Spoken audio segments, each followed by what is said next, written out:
안녕하세요. 남편과 화목한 결혼 생활을 이어가고 있는 30대 여성입니다. 그런 제가 여기에 찾아온 건 바로 제 미친 형님 이야기를 하고 싶어서예요. 물론 아주버님이 형님과 이혼 소송 중이니 형님이라 부를 날도 얼마 남지 않았지만요. 일단 어쩌다 저런 형님을 만나게 되었나 이야기를 하려면 제가 어쩌다 이 집안에 시집을 오게 되었는지도 말을 안 할 수는 없겠네요. 남편하고는 대학 CC였어요. 입학하자마자 서로 첫눈에 반했고 이후로 졸업할 때까지 동기들이 부러워할 만큼 예쁘게 연애했고요. 하지만 남편이랑 제가 서로 다른 나라로 유학을 가게 되면서 자연스레 멀어졌고 이후로는 친구들을 통해서 간간히 소식만 전해 듣게 되었죠. 그러다 동문회에서 우연히 재회하게 되었고 남편이 먼저 우리 그때 참 어렸다면서 연락을 해오기 시작했습니다. 그리고 저도 남편하고 워낙 좋은 기억이 많았어서 그런지 그런 연락이 싫지 않대요. 그래서 다시 연락을 주고받다가 연인 사이가 되었습니다. 그러다 결혼 이야기가 나온 건 저희가 연애한 지 2년째 돼가던 해였어요. 사실 양가에서는 이미 저희 둘이 연애한다는 걸 알고 계셨고 어쩌다 보니 왕래도 하고 있었거든요. 그러니까 어머님께서 먼저 뭐하러 시간을 끄냐며 서로 확신이 있으면 차라리 하루라도 빨리 식을 올리는 게 좋겠다고 하시더라고요. 사실 저는 친정어머니가 안 계세요. 제가 아주 어렸을 때 지병으로 돌아가셨고 이후로 아버지께서 혼자 저를 키우셨죠. 다만 아버지가 사업을 하시다 보니 저랑 많은 시간을 같이 보내주시지는 못하셨어요. 그래서 금전적으로 어려움은 없었지만 마음 한구석에 늘 외로움이랄까 그리움이랄까 그런 결핍이 있었네요. 그리고 이런 부분을 제 남편도 그렇고 시부모님께서도 알고 계셨거든요. 그래서 어머님이 저한테 마음을 많이 써주셨던 거고요. 그리고 이건 여담이지만 아버지의 사업체는 제가 물려받기로 되어 있습니다. 그래서 몇몇 친구들은 저희 어머님이 그런 것 때문에 잘해주시는 거 아니냐는 걱정도 해주더라고요. 하지만 결론부터 말하자면 저희 어머님은 결혼 전보다 결혼 후에 저에게 더 잘해주셨어요. 이제 진짜 당신 딸이나 다름이 없다 하시면서 말이죠. 그런데 이런 제 결혼 생활에 먹구름이 드리워진 건 어이없게도 아주버님이 결혼을 하면서였어요. 정말이지 어디서부터 어떻게 이야기를 해야 하나 싶은데 일단 저희 아주버님은 성격이 좋게 말하면 유하고 안 좋게 말하면 물러터졌거든요. 하지만 아주버님 성격이 그런 걸 제가 뭐라고 할 건 아니었으니까 그저 옆에서 지켜보고 들려오는 이야기 들으면서 혀를 차는 정도였죠. 아무튼 그런 아주버님께서 결혼하겠다며 여자를 집에 데리고 왔다대요. 문제는 그 결혼 상대가 아주버님보다 나이도 6살이나 많고 직업도 변변찮았다는 거지만요. 아무리 사랑하는데 국경이 없고 직업에 귀천이 없다지만 저희 시부모님의 반대는 거셌습니다. 그 여자랑 결혼할 거면 연 끊자는 얘기까지 나왔거든요. 그리고 저희 아주버님 성격은 그런 두 분에 맞설 만큼 강단 있는 사람이 아니었어요. 결국 시부모님의 반대를 이겨내지 못하고 그 여자한테 헤어지자고 했다더라고요. 하지만 두 사람이 헤어지고 그렇게 상황이 마무리되었다고 생각했을 무렵이었습니다. 그 여자가 저희 시댁에 직접 찾아왔네요. 보기에도 불러온 배를 감싸 안고 말이죠. 이 일로 정말 시댁은 쑥대밭이 되었습니다. 시부모님께서는 원래도 마음에 안 들었는데 임신까지 했다는 사실에 아연실색하셨고 아주버님은 그럼 어떡하냐 그래도 내 핏줄은 내가 책임져야 되지 않겠냐 불쌍한 여자다 그러고 있고 저희 남편이 자기 형이지만 정말 미친 것 같다며 아주 절레절레 난색을 표하더라니까요. 하지만 이때도 저는 당연히 아무런 말도 하지 않았습니다. 의견이 없어서가 아니라 말 그대로 제가 나설 자리가 아니었으니까요. 그리고 결국 역시나 자식 이기는 부모 없다고 시부모님은 두 사람의 결혼을 허락하셨습니다. 사실 더는 반대를 하실 수가 없는 상황이었죠. 다만 시부모님이 지들 멋대로 하는 결혼인 만큼 아무것도 못 해준다 하시더니 정말로 아무것도 안 해주시더라고요. 그리고 이 일로 아주버님하고 형님이 크게 다퉜다고 들었어요. 물론 저나 저희 남편이 나설 자리는 아니라서 그냥 어렵네 하고 말았지만요. 한편 아주버님이 결혼하고 얼마 지나지 않아 어머님의 생신이었습니다. 그래서 저는 평소와 같이 어머님이 좋아하시는 호텔 레스토랑에 예약을 하려던 참이었어요. 제가 시집 온 해에 어머님이 그러셨거든요. 집에서 말고 어디 분위기 좋은 데서 식사하고 싶으시다고요. 그리고 사실 어머님 성격이 집에 손님 오고 그러는 걸 안 좋아하세요. 그리고 그 손님에는 아들 며느리도 포함이었습니다. 저희가 오면 옷도 신경 써서 입고 계셔야 하고 생리현상도 조심해야 하고 그런 게 불편하다 하시며 그냥 분위기 좋은 데 가서 다 같이 깔끔하게 한 끼 먹고 헤어지는 게 좋다 하셨죠. 그래서 시부모님 생신이나 가족 행사가 있는 날이면 늘 호텔이나 유명한 식당으로 가거든요. 그래서 이 이야기를 형님한테도 했는데 형님이 고집을 부리대요. 어머님이 그렇게 말씀하셨어도 그건 경우가 아니라면서 그리고는 기어이 직접 한상을 차려드려야겠다는 거예요. 그래서 그러면 형님은 그렇게 해드리시라 했어요. 저는 어차피 호텔 식대를 제가 낼 거니까 원래대로 호텔에서 모시겠다고요. 그런데 말도 안 된답니다. 당신이 윗사람이고 차려드리기로 정했으니 저는 자기 의견을 따라야 한대요. 그러면서 그게 윗사람에 대한 제 바른 자세라는데 황당하더라고요. 그래서 제가 솔직히 말했어요. 저는 찌개나 밑반찬처럼 간단한 음식은 할 수 있어도 시부모님 모실 만한 요리 실력은 없다. 그러자 형님은 마치 건수라도 잡았다 싶었는지 그러면 더더욱 배울 생각을 해야지 내뺄 생각만 하느냐면서 자기가 저희 집에 와서 저를 가르쳐 줄 테니 배우라대요. 그래서 결국 울며 겨자 먹기로 그러기로 했죠. 그런데 이게 웬걸. 막상 저희 집에 와서는 형님이 이 집은 누가 해줬냐, 이 살림은 누가 해줬냐. 솔직히 지나치다 싶을 만큼 사적인 것들을 물어보는 거예요. 그리고 저는 딱히 숨길 일이라곤 생각을 못하고 사실 그대로 이야기를 했죠. 참고로 집은 양가에서 반반 부담해서 사주시기도 했고요. 그런데 반반이란 단어는 형님 귀에는 들리지가 않은 건지 해놓고 사는 게 이렇게 다를 수가 있냐며 불편한 티를 내대요. 괜한 소리를 했나 싶은 게 얼마나 찜찜했는지 몰라요. 그뿐만이 아니었습니다. 굳이 음식을 가르쳐주겠다고 없는 시간까지 비워놓게 만들더니 정작 가르쳐주고 간 건 하나도 없었어요. 그래놓고는 인터넷에 보면 다 잘 나와 있으니까 어머님 생신 당일날 저더러 갈비찜에 잡채에 이것저것 해오라나요? 그런데 거기서 끝이 아니라 시댁으로 바로 가면 안 되고 자기가 먼저 한번 확인을 해봐야 한답니다.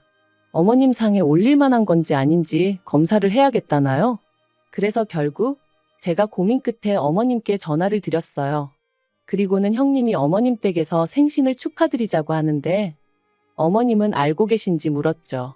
그리고는 제가 너무 요리도 못하고 하는데 형님이 이것저것 해오라고 하셔서 걱정이란 얘기도 했어요.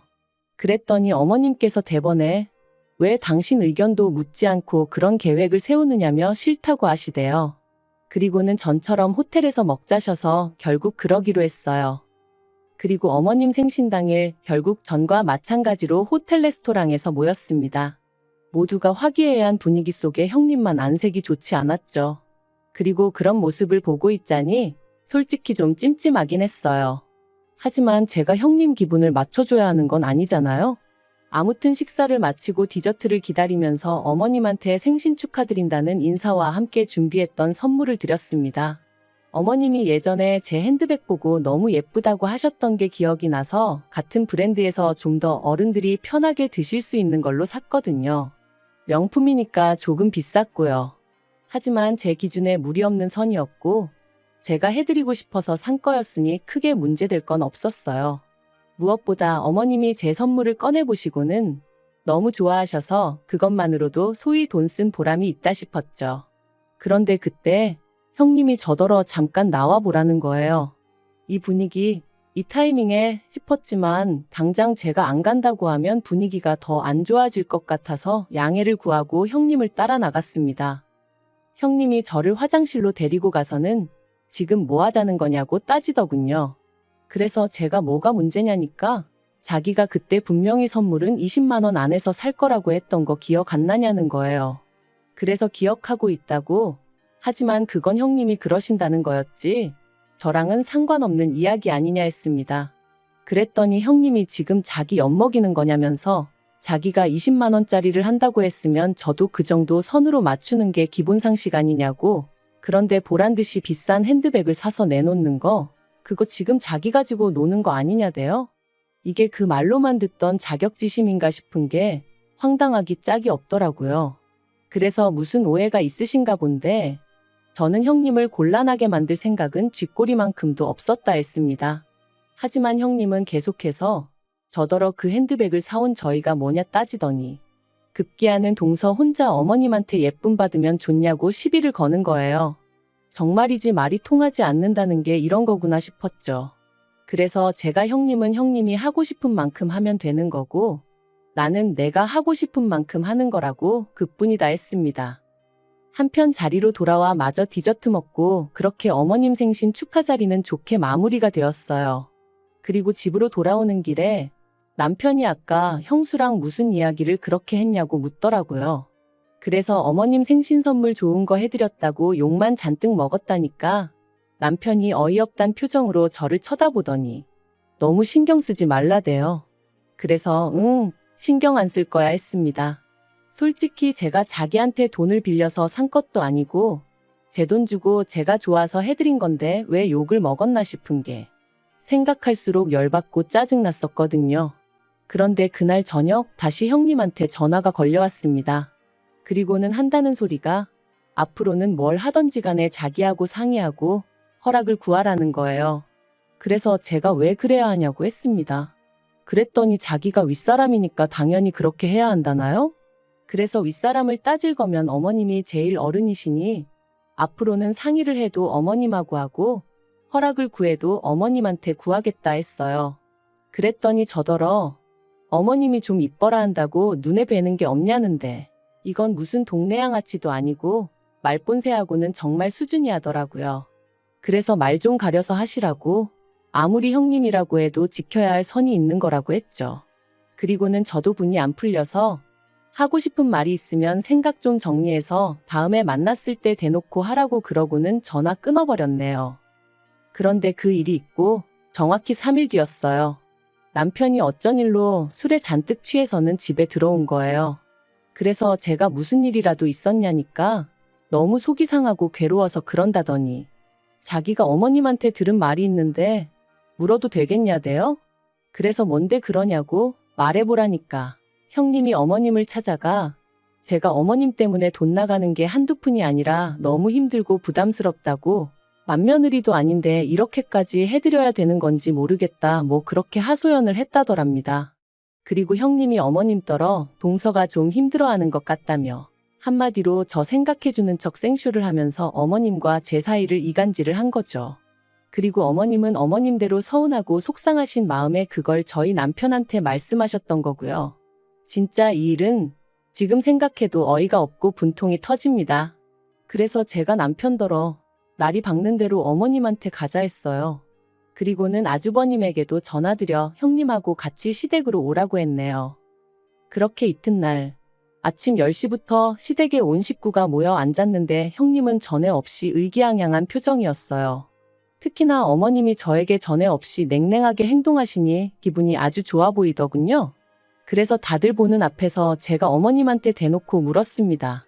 형님이 제가 어머님 때문에 힘들다 그런 소리를 했냐고요. 그랬더니 형님 표정이 순식간에 달라졌어요. 설마 제가 대놓고 어머님한테 그렇게 물을 줄은 몰랐던 모양이대요. 그리고 어머님도 저를 놀란 얼굴로 보시더니 이내 그렇답니다. 그리고 그 소리를 듣고 당신이 얼마나 마음이 아팠는지 모른다고 그간 부담스럽게 하려던 건 아닌데 제가 그렇게 느꼈다니 미안하시다는 거예요. 그래서 제가 엉엉 울어버렸어요. 그리고는 어머님 왜 제 마음을 그렇게 몰라주시냐고 어떻게 저랑 알고 지내신 세월이 있는데 형님 말 몇 마디만 듣고 제 마음을 그렇게 오해하실 수가 있냐고 물었죠. 그랬더니 저희 형님이 저더러 어이없다며 어머님 앞에서 생쇼하지 말랍니다. 그래서 제가 왜 생쇼를 하겠냐고 되물었어요. 그리고는 형님이야말로 어머님하고 가깝게 지내고 싶으면 노력을 하던지 인품을 갖추던지 하지 왜 없는 말을 지어내서 사람 사이를 이간질을 하냐 따졌네요. 막말로 제가 설령 그런 생각을 했다 쳐도 다른 사람도 아니고 형님한테 털어놓을 이유가 있겠냐면서요. 그랬더니 저희 남편도 하긴 그렇다면서 제가 친구가 없는 것도 아닌데 굳이 친하지도 않은 형수한테 왜 하소연을 하겠냐고. 그러자 아주버님도 이번만큼은 점점 상황 파악이 되었는지 형님더러 이게 무슨 소리냐며 따지고 들었습니다. 그러자 그제서야 형님이 왜 다들 자기한테만 뭐라고 하냐 하더니 급기야는 자기가 봐도 안 되겠다 싶었는지 대뜸 어머님이 제일 나쁘다는 거예요. 장남차남이 엄연히 다른데 매번 동서만 예뻐하시지 않으셨냐 그러시는 거 아니라면서 말이죠. 어머님도 어머님대로 황당한 얼굴이셨지만 저도 정말 어이가 없었어요. 솔직히 자기가 이 집에 시집와서 한 게 뭐가 있다고 어머님이 자기랑 나를 똑같이 대해주셔야 된다고 믿고 있는 건지 기도 안 차더라니까요. 그리고 그때 아주버님이 형님 뺨을 때렸습니다. 왜 화목한 집안 분위기를 흐트려 놓느냐면서 말이죠. 그리고 졸지의 분위기는 아주버님과 형님의 부부싸움으로 이어졌어요.